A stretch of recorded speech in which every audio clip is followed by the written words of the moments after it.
नमस्ते, स्नेहल किचनमध्ये तुमचं स्वागत आहे। तर आज मी नवीन रेसिपी घेऊन आलेली आहे, कच्च्या कैरीचा आम पन्ना। चला तर रेसिपीला सुरुवात करूया। आणि रेसिपी सुरुवात करण्याच्या अगोदर मी तुम्हाला सांगते, लहान मुलांना ही रेसिपी खूप आवडेल। तुम्ही नक्की घरी करून बघा आणि मला नक्की कमेंट करून सांगा। चला तर आम पन्नाच्या रेसिपीला सुरुवात करूया। त्याची तुम्हाला साहित्य दाखवते। मी गूळ घेतलेला आहे, 2 कैऱ्या घेतलेल्या आहेत आणि वेलची। चला तर आपण सुरुवात करूया। चला आपण आता मी कढई ठेवलेली आहे, त्यामध्ये 2 कैऱ्या टाकते, बॉईल करत ठेवते पाणी टाकून।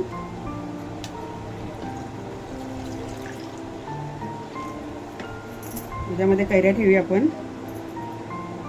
शिजवायला। कैरी पूर्ण गळेपर्यंत आपण शिजवून घेऊया हे कढईमध्ये। तुम्ही कुकरमध्ये पण 1 शिटी काढून घेऊ शकता। याच्यावर झाकण ठेवूया आपण, थोडा वेळ शिजवायला ठेवूया। आता मी ही कैरी बॉईल करून घेतलेली आहे। आता आपण गूळ चिरून घेऊया हे। तिला पण 1 वाटी आपण गूळ घेऊया हे।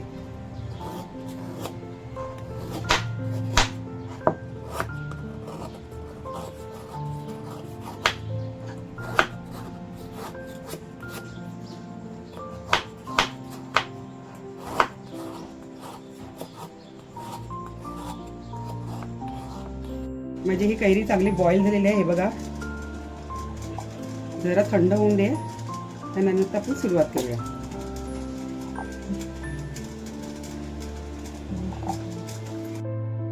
याच्यातला पण पल्प काढून घेऊया।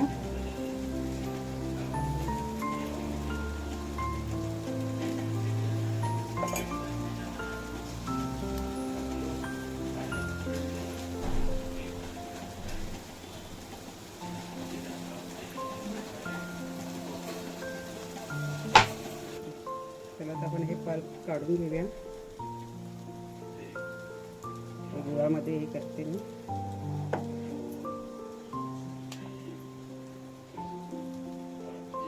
हे बघा कसं चांगलं निघतंय हे शिजल्यावर।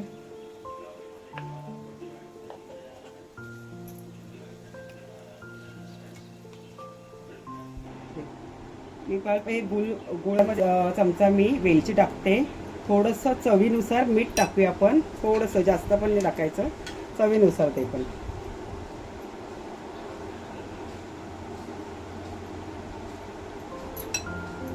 आता आपण हे पूर्ण मिक्स करून घेऊया। हे गूळ त्यामध्ये पूर्ण मिक्स व्हायला पाहिजे।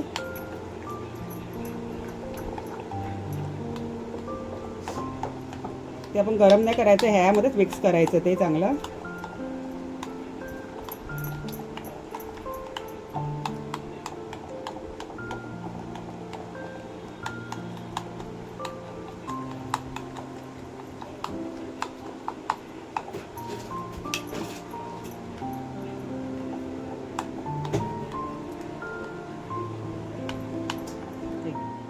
तसं हे गूळ पूर्ण मिक्स झालेलं आहे। हे बघा, आता मी तुम्हाला ज्यूस करून दाखवते ह्याचं। ते हे ज्यूस एवढं सुंदर आहे, हे तुम्हाला गरमीमध्ये थंड करणारी ही रेसिपी आहे आणि ही लहान मुलांना खूप आवडणारी आहे। जर तुम्ही बाहेरून त्यांना कसलं आंब्याचं ज्यूस बीस दिला तर त्यापेक्षा आपली घरगुती ही रेसिपी आहे चांगली। आता मी हे तुम्हाला करून दाखवते।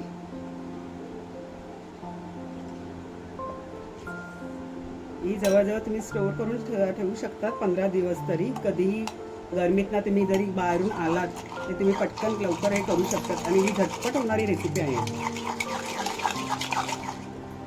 आता मी ह्याच्यामध्ये थंड पाणी पण टाकते।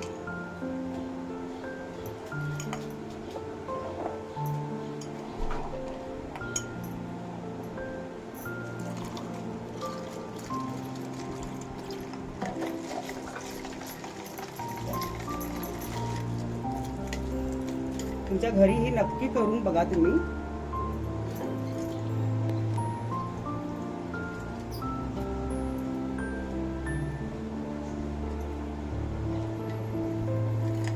त्याच्यामध्ये थोडासा पुदिना टाकला तरीही चालेल, चवीला खूप सुंदर लागते। तुम्ही नक्की करून बघा घरी तुमच्या। आणि मला कमेंटमध्ये तर नक्कीच सांगा कसं हे ज्यूस झालेलं आहे ते. हे बघा माझे हे ज्यूस तयार झालेलं आहे. तर तुम्हाला आवडले असेल तर नक्की लाईक करा, शेअर करा, सबस्क्राईब करा आणि बेल बटन दाबायला विसरू नका. थँक्यू.